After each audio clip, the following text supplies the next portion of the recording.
College life, with its whirlwind of activities and diverse individuals, offered me a unique opportunity to forge lasting friendships.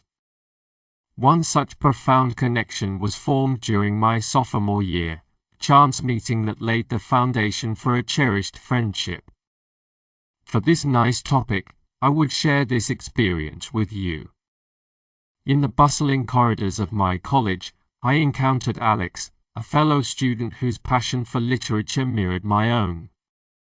Our initial interaction, spurred by a shared interest in a campus literary event, evolved into a friendship that would endure the tests of time.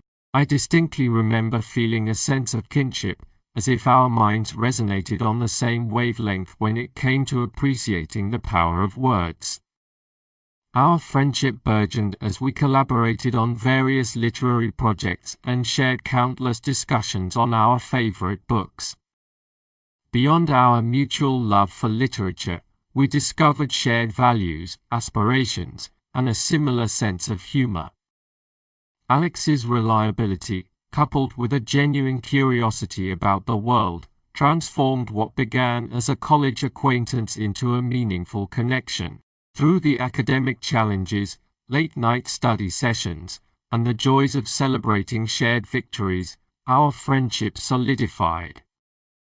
It wasn't just the common interests, but the mutual respect for each other's individuality that deepened our bond. Alex became more than a study partner. They became a confidant, someone with whom I could share both the triumphs and tribulations of college life.